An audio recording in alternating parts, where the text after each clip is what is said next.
గలతీయులకు రాసిన పత్రిక 4వ అధ్యాయము 4వ వచనం నుంచి ఇలా రాయబడింది. గలతీయులకు రాసిన పత్రిక 4వ అధ్యాయం 4వ వచనం నుంచి, అయితే కాలము పరిపూర్ణమైనప్పుడు దేవుడు తన కుమారుని పంపెను. ఆయన స్త్రీయందు పుట్టి మనము దత్తపుత్రులము కావలెనని ధర్మశాస్త్రమునకు లోబడి ఉన్న వారిని విమోచించుటకై ధర్మశాస్త్రమునకు లోబడిన వాడాయను. మరియు మీరు కుమారులై ఉన్నందున నాయనా తండ్రి అని మొర్రపెట్టు తన కుమారుని ఆత్మను దేవుడు మన హృదయములలోనికి పంపెను. కాబట్టి నీవిక దాసుడవు కావు, కుమారుడవే. కుమారుడవైతే దేవుని ద్వారా వారసుడవు అన్నాడు. కుమారత్వము లేకపోతే దేవునికి పిల్లలు, మనమందరము ఎలాగూ దేవునికి పిల్లలమయ్యాము అన్న సంగతి మనం ఆలోచించేద్దాం. దేవునికి పిల్లలు ఏ విధానంలో అయ్యారో, దేనిని బట్టి కుమారులుగా పిలువబడ్డారో గ్రంథంలో కొన్ని విధానాలు ఉన్నాయి. ఆ సంగతులు మనం ఆలోచించేద్దాం. మొదటి సంగతి, ఆదాము దేవుని కుమారుడు అనబడ్డాడు. లూకాసు వార్త 3వ అధ్యాయము, లూకాసు వార్త 3వ అధ్యాయంలో 38వ వచనంలో ఇలా రాయబడి ఉంది. కేయినాను ఎనోషుకు, ఎనోషు సేతుకు, సేతు ఆదాముకు, ఆదాము దేవునికి కుమారుడు అన్నాడు. ఆదాము దేవునికి కుమారుడు. ఎలా కుమారుడు అయ్యాడు? సృజించబడిన వారిలో ప్రథముడు ఆదాము. సృజించబడిన వారిలో ఆదాము ప్రథముడు, మొదటివాడు. అయితే ఆదాము మొట్టమొదటిగా ఈ భూమి మీద నివాసమున్న మానవజాతి అందరిలోకెల్లా దేవుని స్వభావము, దేవుని యొక్క పోలిక దేవుడు ఆదాముకి ఇచ్చారు. మొట్టమొదటిగా దేవుని పోలికలో, దేవుని స్వభావంలో పాల్పంపులు పొందిన వ్యక్తి ఆదాము. కాబట్టి ఆదాము దేవుని పోలికలో, దేవుని స్వరూపంలో నిర్మాణం చేయబడిన వ్యక్తి. ఆదికాండం 1:26 వచనంలో, ఆదికాండం 1వ అధ్యాయం 26 వచనంలో, దేవుడు మన స్వరూపమందు మన పోలిక చొప్పున నరులను చేయుదము. కాబట్టి మన స్వరూపమందు మన పోలిక. ఎలా దేవుని కుమారుడు? దేవుని పోలిక, దేవుని స్వరూపంలో చేయబడిన వ్యక్తి. సృజించబడిన వారిలో మొదటివాడు ఆదాము. దేవుని పోలిక, దేవుని స్వరూపం ఆదాముకుంది. అయితే పాపం చేస్తే ఈ యొక్క స్వభావము, పోలిక, స్వరూపము పోతుంది. కానీ ఆదాము పాపం చేయటానికి తెగించినవాడు కాదు. తిమోతికి రాసిన మొదటి పత్రికలో 2వ అధ్యాయము, తిమోతికి రాసిన మొదటి పత్రిక 2వ అధ్యాయము 11వ వచనం నుంచి ఇలా రాయబడి ఉంది. 2వ అధ్యాయము 11వ వచనం నుంచి, స్త్రీలు మౌనముగా ఉండి సంపూర్ణ విధేయతతో నేర్చుకొనవలెను.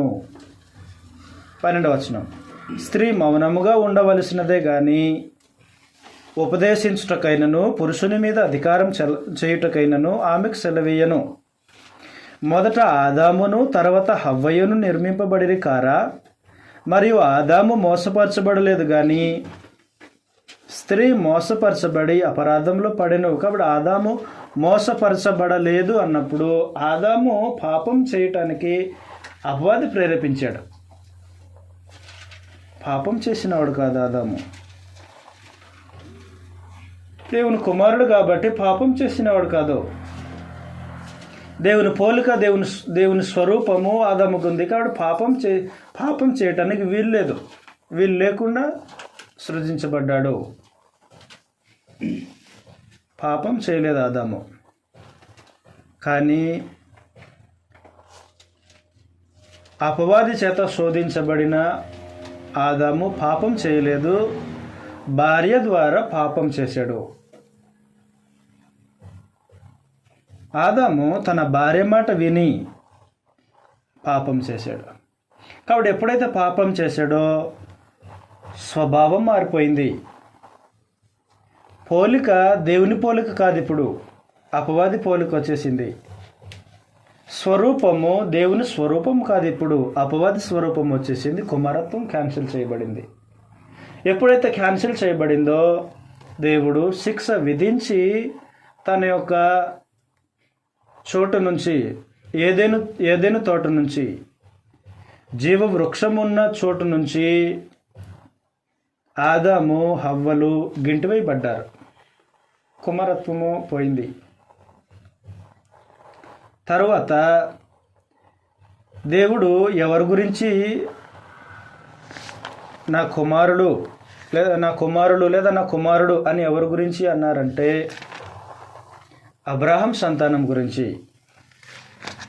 అబ్రహాం సంతానం గురించి ఇలా చెప్పబడింది నిర్గమకాండం 4వ అధ్యాయంలో. నిర్గమకాండం 4వ అధ్యాయం 21వ వచనం నుంచి ఇలా రాయబడి ఉంది. నిర్గమకాండం 4వ అధ్యాయము 21వ వచనంలో, అప్పుడు యెహోవా మోషేతో ఇట్లా, నేను రెండో సంగతి చెప్తున్నాను. అప్పుడు యెహోవా మోషేతో ఇట్లా, నేను నీవు ఐగుప్తునందు తిరిగి చేరిన తరువాత చేయుటకు నేను నీకు ఇచ్చిన మహత్కార్యములన్నీ ఫరో ఎదుట చేయవలెను సుమి. అయితే నేను అతని హృదయమును కఠినపరచెదను, అతడు ఈ జనులను పోనీయడు. అప్పుడు నీవు ఫరోతో, కాబట్టి ఐగుప్తు రాజైన ఫరో దగ్గరికి నువ్వు వెళ్ళినప్పుడు ఇలా చెప్పు. 22వ వచనంలో, అప్పుడు నీవు ఫరోతో, ఇశ్రాయేలు నా కుమారుడు, నా జ్యేష్ఠ పుత్రుడు. కాబట్టి ఎవరి గురించి నా కుమారుడు అని చెప్పాడంటే దేవుడు ఇశ్రాయేల్ ప్రజల గురించి, అబ్రహాం సంతానం గురించి దేవుడు నా జ్యేష్ఠ పుత్రుడు, నా కుమారుడు అన్నాడు. ఇశ్రాయేలు నా కుమారుడు, నా జ్యేష్ఠ పుత్రుడు. దేనిని బట్టి ఇశ్రాయేల్ ప్రజలు దేవునికి కుమారులు అయ్యారు అనంటే, దేనిని బట్టి అంటే ద్వితీయోపదేశకాండంలో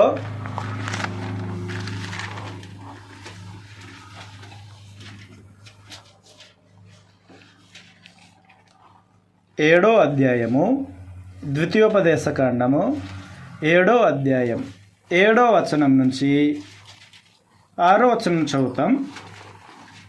ద్వితీయోపదేశకాండము 7వ అధ్యాయం 6వ వచనం నుంచి, నీవు నీ దేవుడిని యెహోవాకు ప్రతిష్ఠిత జనము. నీ దేవుడిని యెహోవా భూమి మీదనున్న సమస్త జనముల కంటే నిన్ను ఎక్కువగా ఎంచి నిన్ను తనకు స్వకీయ జనముగా ఏర్పరచుకొనెను. మీరు సర్వజనముల కంటే విస్తార జనమని యెహోవా మిమ్మును ప్రేమించి మిమ్మును ఏర్పరచుకొనలేదు. సమస్త జనముల కంటే మీరు లెక్కకు తక్కువే కదా. అయితే యెహోవా మిమ్మును ప్రేమించువాడు గనుకను, తాను మీ తండ్రులకు చేసిన ప్రమాణమును నెరవేర్చువాడు గనుకను అన్నాడు. కాబట్టి దేనిని బట్టి ఇశ్రాయేల్ ప్రజల్ని తనకు కుమారులుగా స్వీకరించాడంటే అబ్రహాంకు చేసిన వాగ్దానమును బట్టి, పితరులకు చేసిన వాగ్దానం, అబ్రహాము ఇస్సాకు యాకోబులకు చేసిన వాగ్దానమును బట్టి ఇశ్రాయేల్ ప్రజలు దేవుని సంతానము, దేవుని కుమారులై ఉన్నారు. అంతేగాని మీ సంఖ్యను బట్టి కాదు. దేవుడు అబ్రహాంకు వాగ్దానం చేశారు. ఏమని వాగ్దానం చేశారంటే, ఆకాశంలో నక్షత్రాలు ఉన్నాయి కదా, లెక్కించలేనంత ఎక్కువగా నక్షత్రాలు ఉన్నాయి. సముద్రములో ఇసుక రేణువులు ఉన్నాయి, లెక్కించలేము. నీ సంతానము అలాగూ విస్తరిస్తుంది అని చెప్పాడు. నిజానికి ఇశ్రాయేలు ప్రజలు సంఖ్యకు ఎంత ఎక్కువైతే ఉన్నారో అంతకంటే ఎక్కువగా కనాను దేశంలో ఉన్న జనాలు. కాబట్టి సంఖ్యను బట్టి కాదు, మీరేదో ఎక్కువ జనం ఉన్నారని దేవుడు మిమ్మల్ని తన కుమారులుగా స్వీకరించలేదు. తర్వాత నీ బలం బట్టి కూడా కాదు అన్నాడు. మొదటి వచనం చూద్దాం. 7వ అధ్యాయం 1వ వచనం, నీవు స్వాధీనపరచుకొనబోవు దేశంలోనికి నీ దేవుడిని యెహోవా నిన్ను చేర్చి బహుజనములను అనగా సంఖ్యకును బలమునకును నిన్ను మించిన అన్నాడు. కాబట్టి నిన్ను మించిన వారు ఉన్నారు.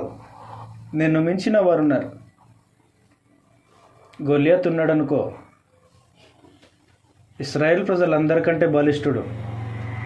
ఒక సైన్యమే గొలియాతును చూసి భయపడిందంటే బలం విషయంలో ఇశ్రాయేల్ ప్రజల కంటే బలవంతులు ఉన్నారు. ఎంతటి బలవంతులు అంటే సంఖ్యాకాండం 14వ అధ్యాయంలో, సంఖ్యాకాండము 13వ అధ్యాయంలో ఇలా రాయబడింది. సంఖ్యాకాండము 13వ అధ్యాయము 31వ వచనంలో ఇలా రాయబడింది. సంఖ్యాకాండం 13వ అధ్యాయం 31వ వచనంలో, అయితే అతనితో కూడా పోయిన ఆ మనుషులు, ఆ జనులు మనకంటే బలవంతులు అని చెప్పేసారు. ఇశ్రాయేల్ ప్రజలు మాకంటే బలవంతులు. మాట వాస్తవం. ఏ విషయంలో బలవంతులు? మనం వారి మీదికి పోజాలమనిరి, మరియు వారు తాము సంచరించి చూచిన దేశమును గూర్చి ఇశ్రాయేల్తో చెడ్డ సమాచారం చెప్పి, మేము సంచరించి చూచిన దేశము తన నివాసులను భక్షించు దేశము, దానిలో మాకు కనబడిన జనులందరూ ఉన్నత దేహులు, అక్కడ నెఫిలీయుల సంబంధులైన అనాకు వంశపు నెఫిలీయులను చూచితిమి, మా దృష్టికి మేము మిడతల వలె ఉంటిమి, వారి దృష్టికి అట్లే ఉంటిమనిరి. కాబట్టి బలానికి సంబంధించి ఇశ్రాయేల్ ప్రజల కంటే ఎక్కువగా బలమున్న జనాంగం ఉన్నారు కనాను దేశంలో. సంఖ్యకు బలమున్న వాళ్ళు ఉన్నారు. శరీర సంబంధమైన శక్తికి ఇశ్రాయేల్ ప్రజల కంటే బలవంతులు ఉన్నారు కనాను దేశంలో. కాబట్టి దేనిని బట్టి దేవుడు మిమ్మల్ని కుమారులుగా స్వీకరించాడంటే మీ సంఖ్యను బట్టి కాదు, మీ బలాన్ని బట్టి కాదు. దేన్ని బట్టి? మీ పితరులైన అబ్రహాం, ఇసాకు, యాకోబులకు ఇచ్చిన వాగ్దానమును బట్టి ఇశ్రాయేల్ నా జ్యేష్ఠ కుమారుడు అని చెప్పాడు. కానీ వీరు ఈ కుమారత్వాన్ని ఎలా పోగొట్టుకున్నారంటే, ఫస్ట్ దేవుడిని మార్చేసుకున్నారు వాళ్ళు. నిర్గమకాండం 32వ అధ్యాయంలో, నిర్గమకాండం 32వ అధ్యాయం, దేవుడు మార్చేసుకున్నారు. ఎలా మార్చుకున్నారు? దేవుడు ఏం చెప్పారంటే, మీ దేవుడిని యెహోవా నేనే, దాసుల గృహమైన ఐగుప్తు నుంచి రప్పించిన మీ దేవుడైన యెహోవా నేనే. కాబట్టి నేను తప్ప వేరొక దేవుడు నీకు ఉండకూడదు. ఆకాశం అందే కానీ, భూమి అందే కానీ, భూమి క్రింద ఉండు నీలయందే కానీ, భూమి క్రింద నీలయందే ఉండు ఏ రూపమును నువ్వు చేసుకోకూడదు, వాటికి సాగిలపడకూడదు, పూజింపకూడదు అని చెప్పాడు. చెప్పేసిన తర్వాత ఇశ్రాయేల్ ప్రజలు, ఈ మోషే ఏమయ్యానో, 40 రోజులు సీనాయి పర్వతంలో ఉన్నాడు మోషే, ఈ మోషే ఏమయ్యానో మాకు తెలీదు, 40 రోజులు అయిపోయింది. కాబట్టి మాకు ఒక దేవుడు కావాలి, కంటికి కనిపించే ఒక దేవుడు కావాలని ఇశ్రాయేల్ ప్రజలు ఐగుప్తులో 400 సంవత్సరాలు ఉన్నారు. మామూలుగా మనం ఒక 10-20 సంవత్సరాలు ఉంటేనే అక్కడ ఆ ప్రజల యొక్క ఆచారాల్ని మనం ఈజీగా నేర్చేసుకుంటాం. అలాంటిది 400 సంవత్సరాల కంటే ఎక్కువ ఉన్నారు వాళ్ళు. నేర్చుకోరా? నేర్చుకుంటారా? నిజానికి అబ్రహాము విగ్రహాన్ని విడిచిపెట్టి వచ్చినవాడు. విడిచిపెట్టి వచ్చి తన కుమారులకు ఎప్పుడు నేర్పించలేదు. అబ్రహాము ఇస్సాకుతో కానీ యాకోబుతో కానీ నేర్పించలేదు. అది విగ్రహాలను విడిచిపెట్టి వచ్చినవాడు. కానీ అదే అబ్రహాం సంతానము ఐగుప్తులో 400 సంవత్సరాల కంటే ఎక్కువగా జీవించి అక్కడ ఐగుప్తులకు అలవాట్లు, ఆచారాలు నేర్చుకొని వచ్చేసారు. మార్గం మధ్యలో దేవుడిని మార్చేసుకున్నారు, విగ్రహాన్ని పూజించారు, ఆ విగ్రహం పేరిట పండుగ చాటించారు, తిన్నారు, తాగారు. కాబట్టి దేవుడిని మార్చేసుకున్న కారణం చేత దేవుడు వారికి విరోధి అయ్యారు. ఎప్పుడైతే మనకు దేవుడు కాకుండా పోతాడో అప్పుడు ఆయన మనకు విరోధి అవుతాడు. అందుకని కుమారత్వము ఎవరైనా పోగొట్టుకుంటే అది వారి క్షేమం కాదు. అందుకని విగ్రహారాధన చేసిన మనుషులతో ఎవరైతే చేసినటువంటి తప్పిదాలని సరిచేసుకోవడానికి మరొక అవకాశం వచ్చింది. ఎవరైతే ఆ అవకాశాన్ని సద్వినియోగం చేసుకున్నారో వారు ఆ అవకాశమును సద్వినియోగం చేసుకోవడానికి ఇష్టం చూపించని వారితో యుద్ధం చేశారు. కలిసే వచ్చారు, ఒకే జనాంగం. విగ్రహం ఏర్పాటు చేసుకున్నారు, పూజించారు. పూజించిన తర్వాత మోషే వచ్చాడు. మోషే వచ్చి ఇలా అన్నారు. 32వ అధ్యాయం, నిర్గమకాండం 32వ అధ్యాయంలో 21వ వచనం నుంచి ఇలా రాయబడి ఉంది. అప్పుడు మోషే, నీవు ఈ ప్రజల మీదకి గొప్ప పాపం రప్పించినట్లు వారు నిన్ను ఏం చేసిరని అహరోను అడగగా, అహరోను, నా ఏలినవాడా, నీ కోపం మండనీయకుము. ఈ ప్రజలు దుర్మార్గులను మాట నీ వెరుగుదువు. వారు, మాకు ముందు నడుచుటకు ఒక దేవతను చేయుము. ఐగుప్తు నుండి మమ్మల్ని రప్పించిన వాడగు ఈ మోస ఏమైనా మాకు తెలియదనిరి. అందుకు నేను, ఎవరి యొద్ద బంగారం ఉన్నదో వారు దానిని ఊడదీసి తిండని చెప్పి తిని, నేను దాన్ని అగ్నిలో వేయగా ఈ దూడ ఆయన నేను. ఈ ప్రజలు విచ్చలవిడిగా తిరుగుట మోసే చూచెను. వారి విరోధులలో వారికి ఎగతాళి కలుగునట్లు అహరోను విచ్చలవిడిగా తిరుగుటకు వారిని విడిచిపెట్టి ఉండెను. అందుకు మోషే పాలెము యొక్క ద్వారం నిలిచి, యెహోవా పక్షమునున్న వారందరూ నా యొద్దకు రండి అనగా, లేవీయులందరూ అతని యొద్ద కూడి వచ్చిరి. అతడు వారిని చూచి, మీలో ప్రతివాడు తన కత్తిని తన నడుమును కట్టుకొని పాళెంలో ద్వారము నుండి ద్వారమునకు వెళ్ళుచు. ప్రతివాడు తన సహోదరుని, ప్రతివాడు తన చెలికని, ప్రతివాడు తన పొరుగువని చంపవలెనని ఇశ్రాయేలు దేవుడిని యెహోవా సెలవిచ్చుచున్నాడు అన్నాడు. కలిసి వచ్చారు కదా, కలిసే వచ్చారు. ఒకే జనాంగం కదా, ఒకే జనాంగం. మరి ఇప్పుడు ఏంటి శత్రువులు అయిపోయారు? కత్తి పట్టుకొని మీలో ప్రతివాడు తన పొరుగు వారిని, తన చెలికాన్ని, తన సహోదరుని చంపేసేయాలి అన్నాడు. దేవుడిని మార్చుకుంటే సహోదరుడే విరోధైపోతాడు. దేవుడు ఎవరికి విరోధం అవుతాడో దేవుని శత్రువులకి దేవుని ప్రజలు కూడా శత్రువులు అయిపోతారు. కాబట్టి ఇశ్రాయేల్ జనాంగం అప్పుడు కలిసి వచ్చిన వాళ్ళే ఆయుధాలు తీసుకున్నారు. ఎవరెవరైతే మార్చుకోవడానికి, దిద్దుబాటు చేసుకోవడానికి రెండో అవకాశం వచ్చింది. మీలో ఎవరైతే యెహోవా పక్షాన ఉండాలనుకుంటున్నారో వారందరూ నా వైపు రండి అంటే లేవీయులు వచ్చేసారు. మిగతా జనం కొంతమంది వచ్చేసారు. ఎవరెవరైతే రాలేదో మీరు వారిని చంపేసేయండి అని చెప్పాడు. అయిపోయింది. ఆ తర్వాత ఇంకా మిగిలిన జనాంగం ఎలా కుమారత్వాన్ని పోగొట్టుకున్నారంటే, దేవుణ్ణి శోధించి విసికించేశారు. దేవుణ్ణి శోధించి విసికించారు. శోధించడం అంటే మనవి చేయటం కాదు. ఈ అరణ్యంలో మాకు నీళ్ళు ఇవ్వలేడా? తీసుకొచ్చింది ఆయనే కదా, మాకు ఆహారం ఇవ్వలేడా? మాంసం ఇవ్వలేడా? మాంసం ఇవ్వనందుకు, మాంసం తినాలనిపిస్తుంది. ఐగుప్తులో మేము పలానా తిన్నాం, ఇప్పుడు మాకు మాంసం కావాలి, ఇవ్వలేడా? మోసే ఇవ్వలేడా? మరి ఎందుకు తీసుకొచ్చాడు? ఆహారం ఇవ్వలేడా? మరి ఎందుకు తీసుకొచ్చాడు? మమ్మల్ని చంపటానిక? సమాధులు లేవనా అన్నారు. 10 సార్లు దేవుని శోధించారు. దేవుని శోధించకూడదు. నిజానికి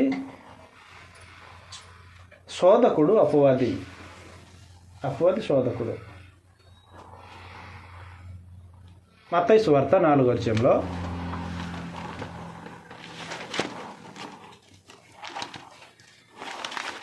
మత్తయి సువార్త 4వ అధ్యాయంలో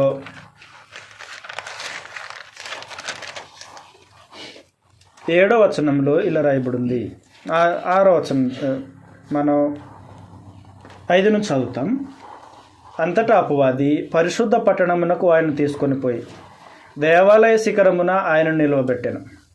నీవు దేవుని కుమారుడు అయితే క్రిందికి దుముకుము. ఆయన నిన్ను గురించి తన దూతలకు ఆజ్ఞాపించును. నీ పాదం ఎప్పుడైనను రాతికి తగులకుండా వారు నిన్ను చేతులతో ఎత్తికొందురు అని వ్రాయబడి ఉన్నదని ఆయనతో చెప్పాను. అందుకు యేసు, ప్రభువైన నీ దేవుని శోధింపవలదని మరి ఒక చోట వ్రాయబడి ఉన్నది అన్నాడు.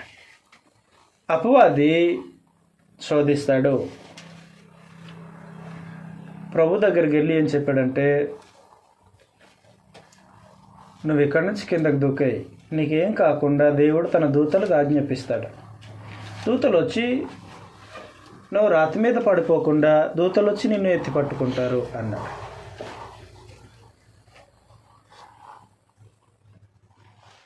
పెద్ద మేడ మీదకి ఎక్కామనుకోండి, ఎక్కి చనిపోవటానికి ఎక్కాం, దూకి చనిపోవటానికి ఎక్కాం, కావాలని ఎక్కాము, చనిపోవాలని నిర్ణయించుకున్నాము, మేడ మధ్య నుంచి కిందకు దూకాము. దేవుడు పరలోకం నుంచి చూస్తుంటాడు. వెంటనే తన దూతలకి ఆజ్ఞాపిస్తాడా, వెళ్ళి మీరు కాపాడండి అని ఆజ్ఞాపించాడు.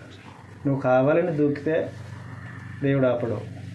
నువ్వు కావాలని చెట్టు మీద నుంచి దూకితే కాపాడడు. నువ్వు కావాలని రైలు పట్టాల మీద వెళ్ళి తల పెట్టేస్తే కాపాడడు. అనుకోకుండా దేవునికి ఒకవేళ నువ్వు ఇష్టడు అయితే, దేవుని మీద నువ్వు ఆనుకొని ఉంటే, దేవుని చిత్తానికి నువ్వు లోబడి దేవుని యందు భయభక్తులు కలిగి విశ్వాసముగా బ్రతుకుచు ఆయనకు ప్రభు కోసమే బ్రతకాలని నిర్ణయం తీసుకుంటే కొన ఊపిరితో ఉన్న బ్రతుకుతాం. వచ్చేసారు, కొట్టేశారు, చనిపోయాడు అనుకొని పౌలును అవతల విసిరి పడేసి వెళ్ళిపోయారు. చనిపోయాడా బ్రతికాడా? పౌలు బ్రతికాడు. కావాలని చేస్తే ఆయన కాపాడాడు. దేవుని మీద ఆనుకొని బ్రతుకుతూ కొనసాగిస్తుంటే, జీవితాన్ని అలా కొనసాగిస్తుంటే ఏం కాదు. మనుషుల వల్ల హాని కలగదు. ప్రయాణం చేస్తున్నాం, అనుకోకుండా వాహనం రోడ్ నుంచి వెళ్తుంది, అదుపు తప్పిపోయింది, ఏం కాదు. కరోనాలు అంటే వైరస్ వచ్చినా అనేక మంది చనిపోయారు, ధనవంతులు చనిపోయారు అనేక మంది. కానీ దేవుని మీద ఆనుకొని ఉన్న ఒక దీనుడు బ్రతికించబడ్డాడు. అనేక మంది ఇలా బ్రతికారు. కాబట్టి శోధించే పని దేవుని పిల్లలు చేయకూడదు. శోధించేవాడు శోధకుడు, అపవాది. ఇశ్రాయేల్ ప్రజలు ఏం చేశారు? దేవుని శోధించారు. అంటే ఎవరి తరపున పనిచేస్తున్నారు వాళ్ళు? అపవాది తరపున పనిచేస్తున్నారు. శోధిస్తే దేవుడు ఏమన్నారంటే, శోధించేవారిని, అపవాది తరపున పనిచేసేవారిని విశ్రాంతిలో ప్రవేశింపనివ్వను నేను అన్నాడు. ప్రవేశించలేదు వారు. హెబ్రీలకు రాసిన పత్రికలో కోపంతో చెప్పేశాడు దేవుడు కోపంతో చెప్పేశాడు. హెబ్రీలకు రాసిన పత్రిక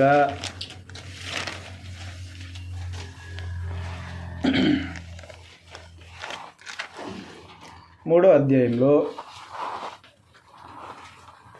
8వ వచనంలో ఇలా రాయబడి ఉంది. హెబ్రీలకు రాసిన పత్రిక 3వ అధ్యాయం 8వ వచనం. నేడు మీరు ఆయన శబ్దమును విని ఎడల అరణ్యంలో శోధన దినమందు. కాబట్టి శోధించారు ఇశ్రాయేలు ప్రజలు. శోధన దినమందు కోపం పుట్టించినప్పటి వలె మీ హృదయములను కఠినపరుచుకొనకుడి. 40 సంవత్సరములు నా కార్యములను చూచి మీ పితరులు నన్ను పరీక్షించి శోధించిరి. కాబట్టి మీ పితరులు నన్ను పరీక్షించి శోధించారు. ఎంతకాలము? 40 సంవత్సరాలు నా కార్యాలని చూశారు. ఈ కార్యాలు నిజంగా ప్రపంచంలో మనుషులు అప్పుడైనా ఇప్పుడైనా అలాంటి కార్యాలని చూసి బ్రతికిన వాళ్ళు ఎవరు లేరు. అప్పుడు చూసిన వాళ్ళు ఎవరెవరైతే చూశారో శోధించిన వాళ్ళందరూ చనిపోయారు. బ్రతికిన వాళ్ళు ఎవరు లేరు. వారి కుమారులు ఉన్నారు. శోధించిన వాళ్ళందరూ చనిపోయారు. నిజానికి మనకు ఆహారం కావాలనుకుంటే మనం ఏం చేయాలి? ఆదం పాపం చేసిన కారణం చేత నీవు మన్నే గనుక నీవు తిరిగి మన్నుకు నేలకు చేరే దినం వరకు నీ ముఖపు చెమట కారుస్తావు, కష్టపడి పని చేస్తావు, అప్పుడు నీకు ఆహారం దొరుకుద్ది అన్నాడు కదా. అంటే కష్టపడితే ఆహారం మనకు వస్తుంది. కానీ ఇశ్రాయేల్ ప్రజలు ఏ కష్టపడలేదు, ఏ కష్టం చేసిన వాళ్ళు కాదు. చీకటి వచ్చింది, రాత్రి ఏర్పడింది, పడుకున్నారు. గుడారాలు ఎవరి గుడారాలు వాడు పడుకుని పోయారు.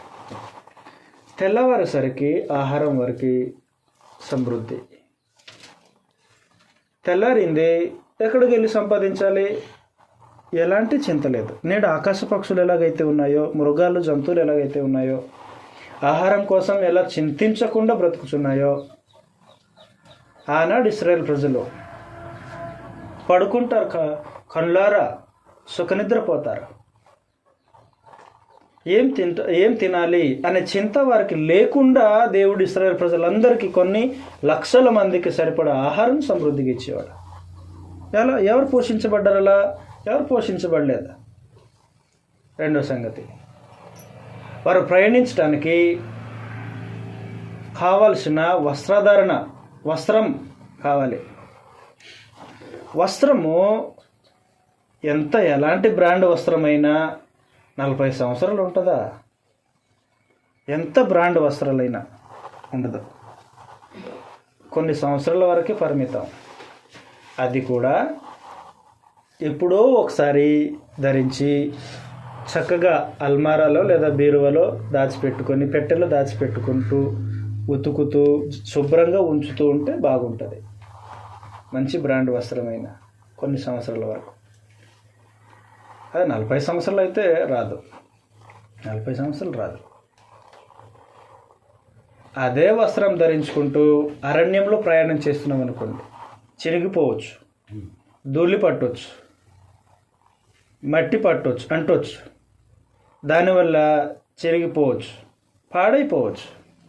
40 సంవత్సరాలు వారు ధరించుకున్న వస్త్రాలు పాతగిలిపోలేదు, చిరిగిపోలేదు. వారు దేహాన్ని కప్పుకున్న వస్త్రాన్ని, అలాంటి వస్త్రం దేవుడు ఇశ్రాయేల్ ప్రజలకు ఇచ్చాడు. తర్వాత మూడో సంగతి, నిజానికి వారు ఐగుప్తు నుంచి కనాను దేశానికి ఎలా ప్రయాణం మొదలు పెట్టారంటే కాలినడక. వారు రథాల మీద వెళ్ళిన వారు కాదు. రథాలు ఎవరికి ఉండేదండి? ఇశ్రాయేల్ ప్రజలు కాదు. ఎవరికి ఉండేది? ఐగుప్తులో జనాలకి. గుర్రాలు ఐగుప్తులో జనాలకి, గుర్రాలు రథాలు ఐగుప్తులో సమృద్ధిగా ఉండేవి, ఇశ్రాయేల్ ప్రజలకు లేవు. కాబట్టి 40 సంవత్సరాలు కాలినడక.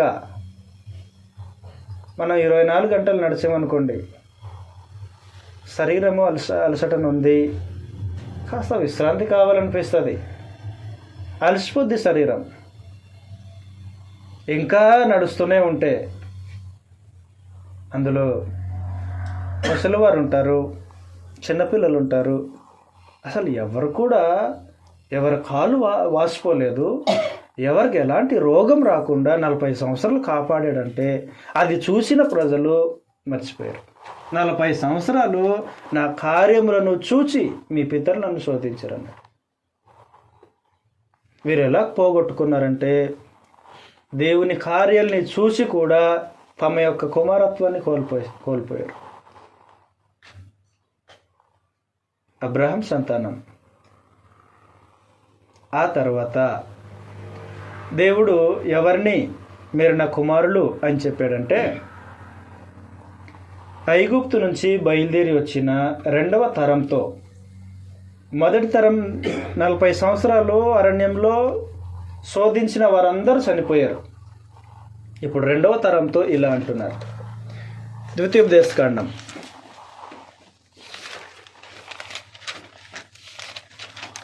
14వ అధ్యాయంలో ఐగుప్తు నుంచి బయలుదేరి వచ్చిన రెండవ తరంతో మరలా నిబంధన సంబంధమైన ప్రతి సంగతుల్ని, ఆజ్ఞల్ని, చట్టాన్ని మోషే రెండవ తరంతో వినిపిస్తూ ఉన్నాడు. అలా వినిపిస్తూ మొదటి తరంతో ఏ సంగతులు చెప్పబడిందో రెండవ తరంతో కూడా అవే సంగతులు చెప్తూ ఉన్నాడు. 14వ అధ్యాయం 1వ వచనం నుంచి, మీరు మీ దేవుడిని యెహోవాకు బిడ్డలు గనుక అన్నాడు. మీరు మీ దేవుడిని యెహోవాకు బిడ్డలు. మొదటి తరం వారు దేవునికి బిడ్డలే. కాకపోతే ఏం చేశారు వాళ్ళు? శోధించి అరణ్యంలో సంహరించబడ్డారు. రెండవ తరం మీరు కూడా యెహోవాకు బిడ్డలు. మీరు కూడా యెహోవాకు బిడ్డలు. అద్భుతంగా కనాను దేశంలో ప్రవేశించి వారు ఏం చేశారంటే కొందరిని శత్రువుల్ని, నిజానికి దేవుడు ఏం చెప్పారంటే మీరు కనాను దేశంలో ప్రవేశించి ఎవరిని కూడా కనికరించకుండా అందరిని సంహరించండి అని చెప్పాడు. వాళ్ళు ఏం చేశారంటే కొందరిని బ్రతికించారు, సంహరించలేదు. ఎవరైతే బ్రతుకున్నారో కనాను దేశంలో వాళ్ళే ఇశ్రాయేల్ ప్రజలకి ఉరిగా శూలముగా ఉన్నారు. వీళ్ళు ఏం చేశారంటే కాలక్రమంలో ఇశ్రాయేల్ ప్రజల్ని బాధ పెట్టారు. వారు ఏదైనా పంట పండించారనుకో ఇశ్రాయేల్ ప్రజలు, శత్రువులు వెళ్ళిపోతారు. వారు పండించుకున్న పంటల్ని తీసుకెళ్ళిపోయేవారు. న్యాయాధిపతుల గ్రంథంలో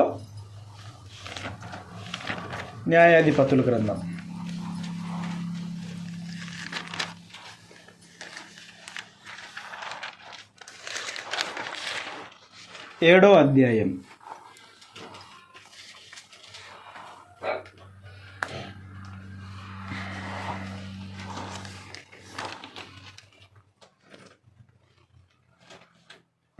6వ అధ్యాయం ఒకసారి చదువుదాం.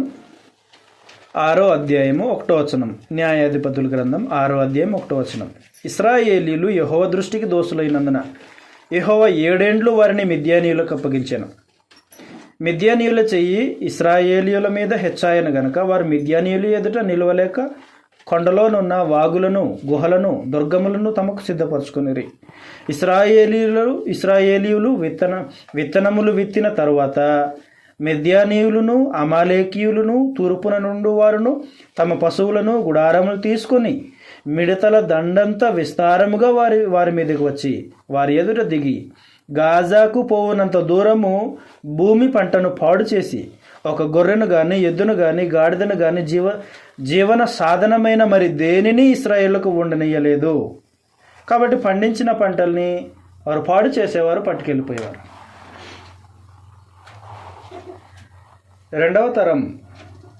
రెండవ తరం యొక్క సంతానం ఇశ్రాయేల్ ప్రజలు యెహోవాకు బిడ్డలు, దేవుని పిల్లలు. యెహోవా దృష్టికి దోషులయ్యారు. దోషులైన ఆ తరం వారు బాధించబడేవారు. కాబట్టి కాలం కొనసాగుతుంది. సమూయేలు వచ్చాడు.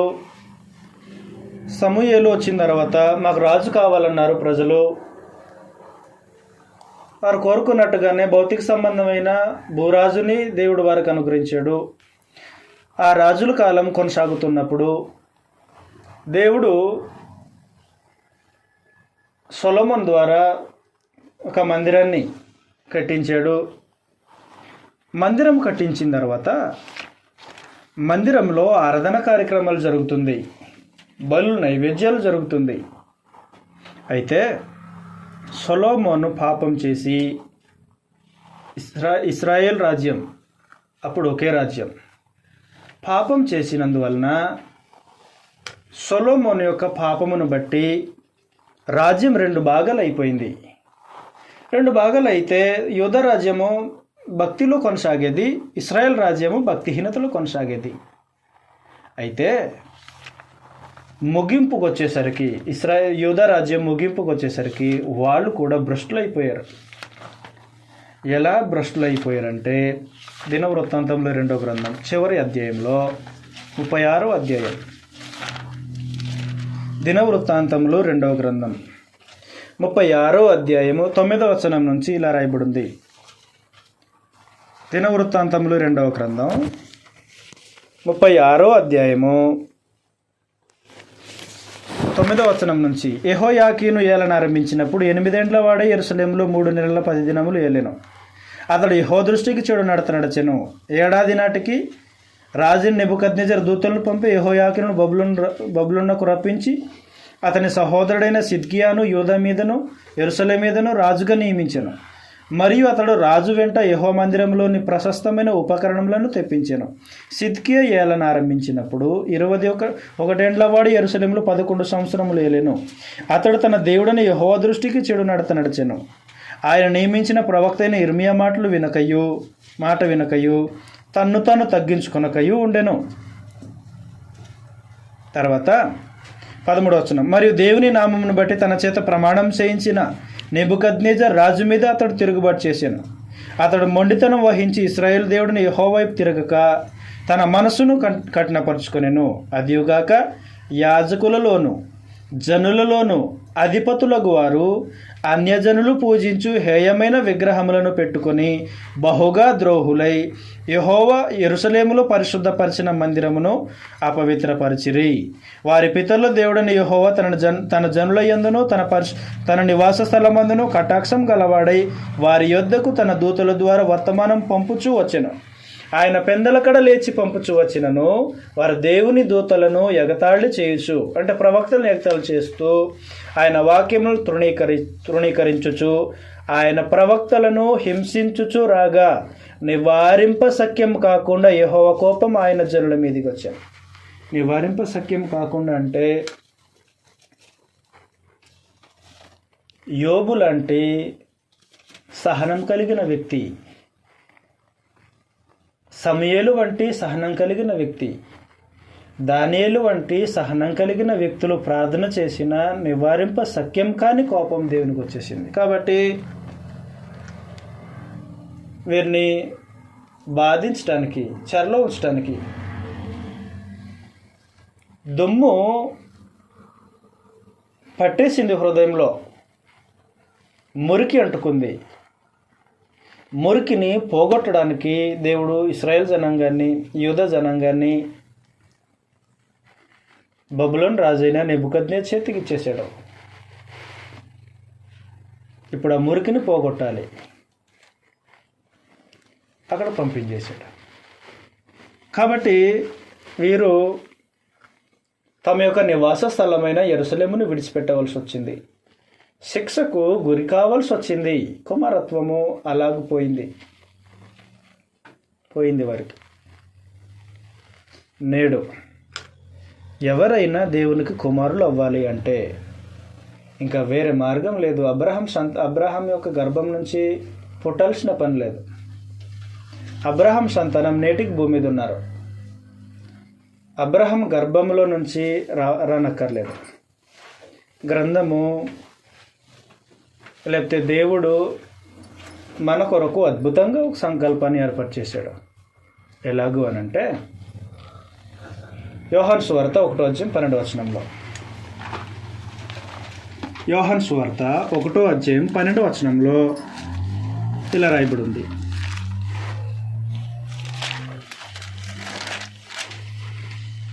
తన్ను ఎందరు అంగీకరించిరో వారికందరికీ, అనగా తన నామమునందు విశ్వాసం ఉంచిన వారికి దేవుని పిల్లలగుటకు ఆయన అధికారం అనుగ్రహించెను. కాబట్టి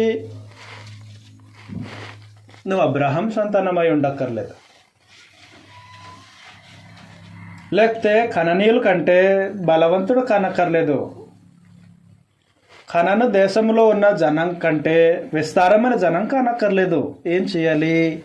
తను ఎందరు అంగీకరించరో ప్రభు యేసును అంగీకరిస్తే చాలు. ప్రభు యేసును అంగీకరిస్తే చాలు. అంగీకరించడం అంటే ప్రభు యేసు యొక్క సందేశాన్ని వినటము, లోబడటము. యోహాను సువార్త 12:48 యోహాను సువార్త 12:48 ఇలా రాయబడి ఉంది, నన్ను నిరాకరించి నా మాటలను అంగీకరింపని వానికి. కాబట్టి ప్రభు యేసును అంగీకరించడం అంటే ఆయన మాటలను అంగీకరించడం. ప్రభు యేసు యొక్క సందేశమును ఉన్నది ఉన్నట్టుగా అంగీకరించటము. అప్పుడు క్రీస్తు రక్తంలో కడగబడతాం. అంగీకరించి ప్రభు యేసును రాజుగా అంగీకరించి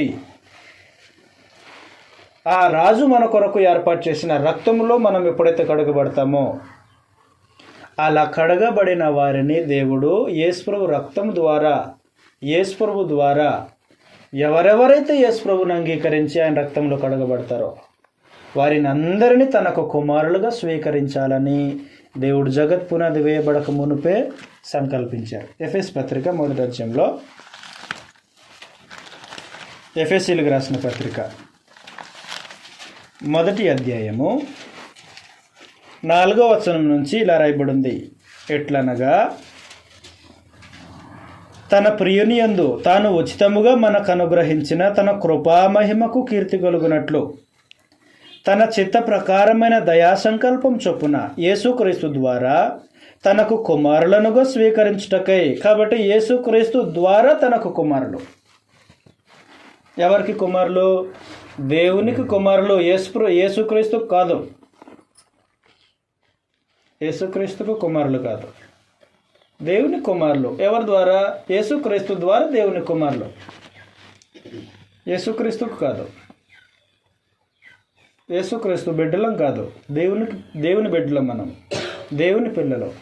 యేసుక్రీస్తు కూడా దేవుని యొక్క కుమారుడే. కాబట్టి యేసుక్రీస్తు ద్వారా దేవుడు మనలను తనకు పిల్లలుగా చేసుకోవాలని సంకల్పించారు. అది ఎలాగా? యేసుప్రభులాగా కాదు.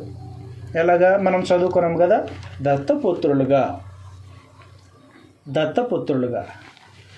దత్తపుత్రులుగా దేవుడు మనల్ని చేసుకోవడానికి సాధనము ఏంటంటే రక్తం. రక్తాన్ని బట్టి మనము దేవునికి దత్తపుత్రులమయ్యాం. నా రక్తం. కాబట్టి స్వభావం పోయింది. గతంలో ఆదం దేవుని కుమారుడు, స్వభావం పోయింది, పోలిక పోయింది, స్వరూపం పోయింది. మరలా అదే స్వభావము, అదే స్వరూపము, అదే పోలిక రావాలంటే నరుని యొక్క రక్తము పనిచేయదు. ఎందుకు నరుని యొక్క రక్తం పనిచేయదంటే నరుని రక్తము పవిత్రమైంది కాదు, అపవిత్రమైంది. నరుని రక్తంలో దోషం ఉంది, నిర్దోషమైన రక్తం కాదు. నరుని రక్తంలో కళంకం ఉంది, నిష్కళంకము నరుని రక్తంలో లేదు. కాబట్టి నరుని రక్తం సరిపోదు. అందుకు పరలోకంలో ఉన్న ప్రభు యేసే శరీర రూపం ధరించి మానవుల మధ్య మానవుని వలె, నరుల మధ్య నరుని వలె, ఆయన నరుడు కాదు, నరుల మధ్య నివసిస్తున్న నరుడు కాదు ఆయన. మరియ గర్భంలో 9 నెలలు ఉన్న శిశువు నర శిశువు కాదు, నరుడు కాదు ఆయన. ఆయన జన్మించిన తర్వాత మనుషుల మధ్యన దాసుని రూపం ధరించుకొని దరిద్రుడిగా జీవితాలు కట్టుకున్నాడు ప్రభు యేసు. ఆయన 33 సంవత్సరాలు తన దేహమందు పరిశుద్ధమైన రక్తాన్ని కాపాడుకున్నాడు. ఆ రక్తము కాపాడి సిద్ధం చేశారు. ఆ రక్తము ఎవరి కోసం సిద్ధం చేసి పక్కన పెట్టారంటే తన్ను ఎందరు అంగీకరిస్తారో అంగీకరించిన వారందరూ ఆ రక్తములో ముంచబడాలి. మరో మార్గం లేదు. యేసు ప్రభువుని ఎందరు అంగీకరించారో అంగీకరించిన వారందరూ ఆ రక్తంలో ముంచబడాలి. ఆ ముంచబడిన వారిని దేవుడు యేసు ప్రభు ద్వారా మీరు నా కుమారులు కుమార్తెలు అన్నాడు. కొరింథీ 2వ పత్రిక 6వ అధ్యాయంలో, కొరింథీయులకు రాసిన 2వ పత్రిక 6వ అధ్యాయంలో 16వ వచనం నుంచి 18వ వచనం వరకు ఇలా రాయబడింది. కొరింథీ 2వ పత్రిక 6వ అధ్యాయం 16వ వచనం నుంచి, దేవుని ఆలయమునకు విగ్రహములతో ఏం పొందిక, మనం జీవము గల దేవుని ఆలయమై ఉన్నాము. అందుకు దేవుడు ఇలాగూ సెలవిచ్చుతున్నాడు, నేను వారిలో నివసించి సంచరింతును, నేను వారి దేవుడనై ఉందును, వారి నా ప్రజలై ఉందురు.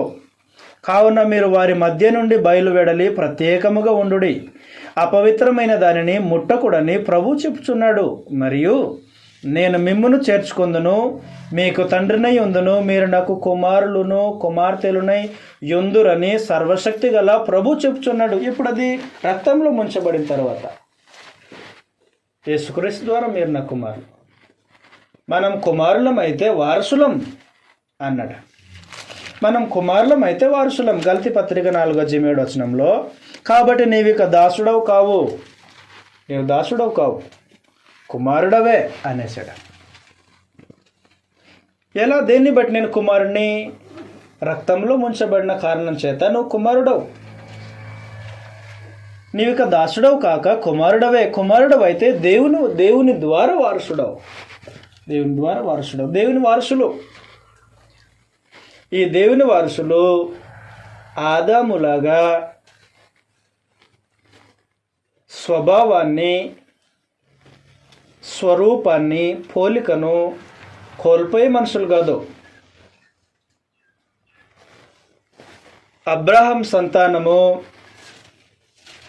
అరణ్యంలో 40 సంవత్సరాలు దేవుని కార్యాలని చూసి శోధించి పోగొట్టుకున్న ఇశ్రాయేల్ జనాంగం వంటి జనాంగం కాదు వీళ్ళు. ఆ తర్వాత ప్రవక్తలు ఎంతగా సందేశం ప్రకటిస్తున్నా ప్రకటించిన వారిని హింసించటమే, శిక్షించటమే పనిగా పెట్టుకొని 70 సంవత్సరాలు నెబుకద్నెజరు రాజు కింద అణిగిమణిగి ఉండటానికి వెళ్ళిన జనాంగం వంటి జనాంగం కాదు వీళ్ళు. ప్రభువైన యేసు ద్వారా ఎందరైతే దేవునికి కుమారులుగా చేయబడుతున్నారో వారందరూ వారసులు. అయితే రోమిలికి రాసిన పత్రికలో వారసులు దేవునికి వారసులైన తర్వాత ఆ బంధము కొనసాగించబడటానికి సమస్తం సిద్ధం చేయబడింది. దేవుడు ఆదాముతో తన యొక్క బంధాన్ని కొనసాగించడానికి సమస్తం సిద్ధం చేశాడు. భంగం చేసుకున్నది ఆదాము. ఇశ్రాయేల్ ప్రజలతో అబ్రహాము, ఇస్సాకు, యాకోబులకు ఇచ్చిన వాగ్దానమును బట్టి బంధం కొనసాగించడానికి సమస్తం సిద్ధం చేశారు. భంగం చేసుకుని రాలిపోయింది ఇశ్రాయేల్ ప్రజలు. అలాగూ నేడు కూడా మనం దేవునితో కుమారత్వము